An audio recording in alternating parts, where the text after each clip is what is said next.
Hello and welcome to the first video of unit number 3 that, as you have seen in the video already, is on gender. The first presentations with voiceover of this week deal with with women, whether Israeli, Palestinian or joint Israeli and Palestinian women's activism, but the last presentation of this unit deals with queer activism. You will remember that gender is not an equivalent to women's history, as we have already said in our presentation or in the first video that you saw.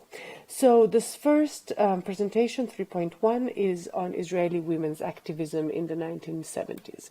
Let me start by saying that there was some joint Israeli and Palestinian-Israeli activism already after 1948 and in the 50s and 60s, but that was increasingly difficult, and it has been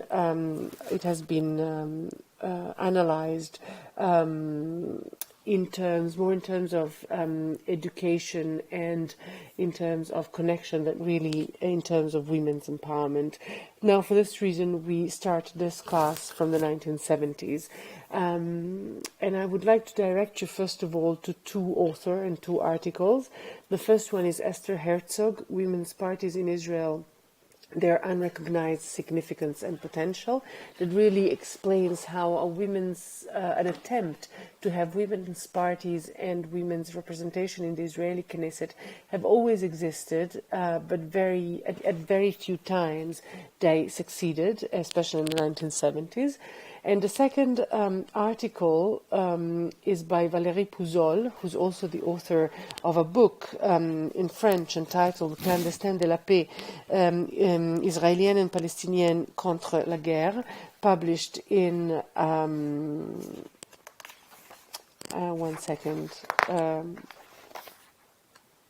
published in 2008, and I will quote extensively from this book in a minute.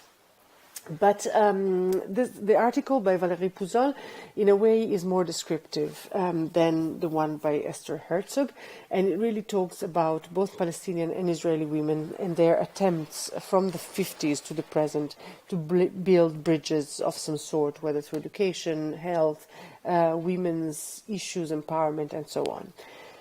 But let's go back to the 1970s. That's when when a feminist agenda started to appear in Israel, and it started to appear through the civil rights movement that made its entrance in the Israeli Knesset in 1973 with Shulamit Aloni. Shulamit Aloni was not the leader of a women's party, but many issues that were connected to women and many feminist issues were included in her program and in the party's program. Also because the party had been elected with the help of the feminist movement, and so in a way it had to pay some dues in a way. But I think it's very important to mention here the name of Marcia Friedman, that had one mandate in the Knesset between 73 and 77.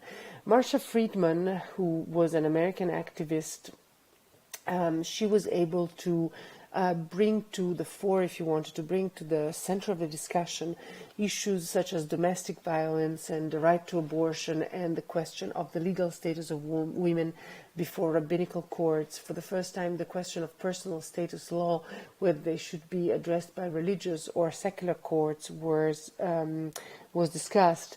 And another theme that emerged was the marginalization of women in the army and in the public and political spheres, in a country where it was believed that equality, it was believed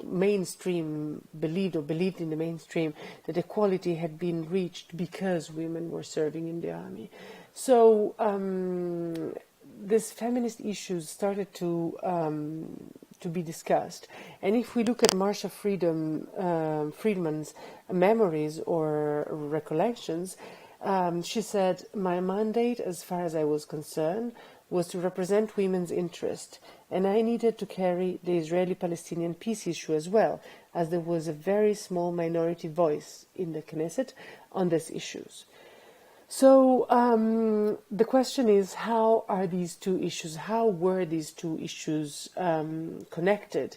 Are women more able than men to bear the issue of the peacemaking, or are they less apt than men because they have no knowledge, apparently, of security issues because of their marginalization within the military and political domain?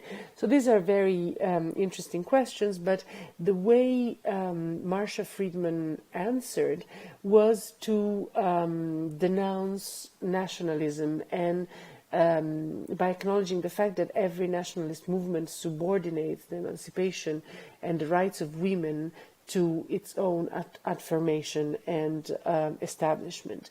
And the attempt in this way was to establish an Israeli-Palestinian binational party, which was called the Party of Women, that Marsha Friedman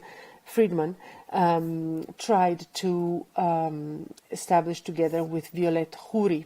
And I'm quoting now from the book by Valérie Pouzol, page 98 and 99, in fact.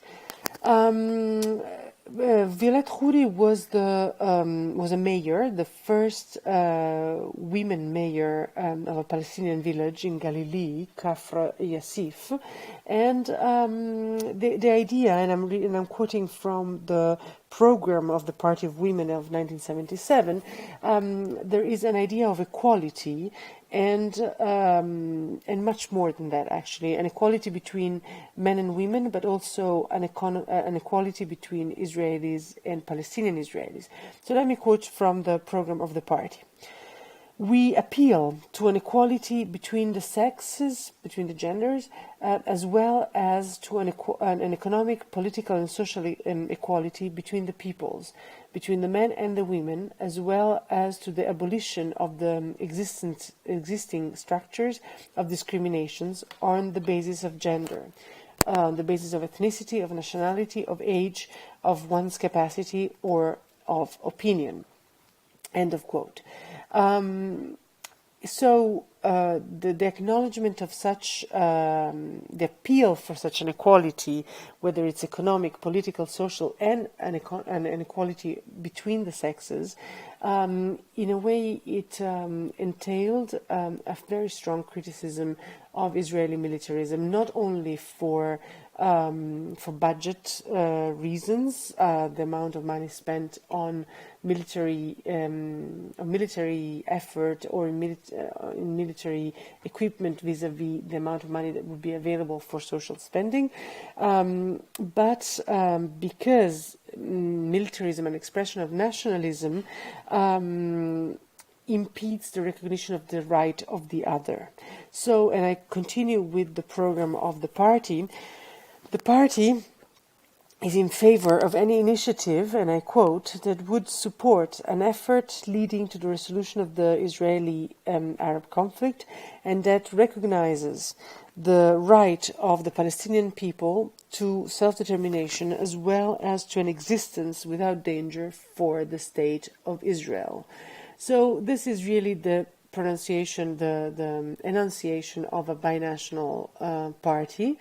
But I think the last bit is more interesting because it really calls for a sorority of women in a shared fight for equal rights. And I'm quoting, "We consider the women, the Arab women inside of Israel and outside of the borders as sisters in a common fight for equal rights and for equal opportunities, and we await the day in which we will be capable, or we will be able to shake our hands over or beyond national frontiers."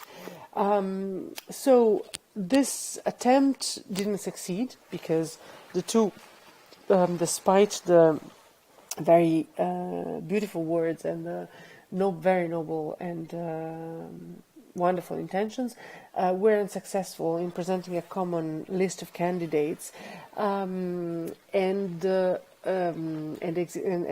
agenda of a party that supported the right of Palestinians to self-determination and justice was really difficult to digest for the Israeli public at the time, already at the time, and so this was not successful. But the problem remained.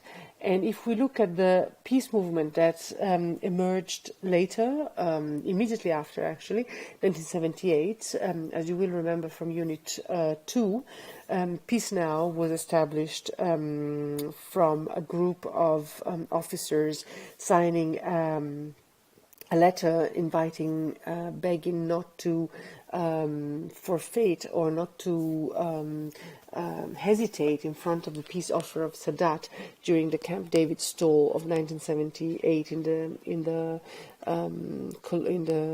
colloquium between Sadat and Begin in Camp David. Now, if we look at Yael Tamir was a member of the group, was an officer herself, but she was excluded from the group of signatories, indeed because she was a woman, which tells you a lot about, just to complete some things that we've said in section number 2, tells you a lot about the marginalization of women in military, in a state where militarism is very widespread. So Yael Tamir remembers, let's read this together. There was a lot of pressure on women as we were not allowed to sign the petition. I did not sign it, even though I was an officer and had served 2.5 years in the intelligence agency in Sinai. The rule in the group was that women could not sign the letter. They believed that since only men fought, women excluded from combat had no right to sign the letter. In fact, I was the only woman active in the movement at the time. Women were not allowed to represent the movement in public. You could say that at the beginning, Peace Now was a men's movement. It was almost a year before I was officially authorized to speak on behalf of the movement. And the same thing we find in 2 more groups that were founded at the beginning of 1982, at the beginning of the Lebanon War, when we've seen in Unit 2, you will remember, some group of protests, many groups of protest emerging out of the Lebanon War. We have Mothers Against the War that was renamed Parents Against the War following the insistence of some men who wanted to join the movement. But most of all, we have a rather radical left-wing anti-occupation group called Shana 21st, the 21st year, where we find a very similar situation to that of Peace Now. And we have here another testimony, that of Yvonne Deutsch. And she remembered, one of the most surprising things in the mixed left-wing groups is that women did most of the work. The men talked and the women acted. This leads to a sort of dichotomy. A good example is the City of Tents, the demonstration organized in the Negev against Ansar 3 prison camp to protest against the condition of detention. The idea was launched by Year 21st.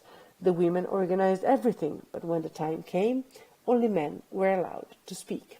So this is this first slides already tell you about the marginalization of women, not only in the peace movement in the Israeli peace camp, but also inside Israeli society and in the public sphere. But it also tells you that is through these women like Marsha Freedom, Shulamit Aloni, but also there's activists of Peace Now and here of Shana 21st, that some recognition and some activism for peace building emerged out of the core of these movements. We will return to women's movements, to Israeli women's movement in the 1980s with Women in Black. But first, let's look at what Palestinian women were doing at the same time in the territories, in the occupied territories. Thank you. Bye.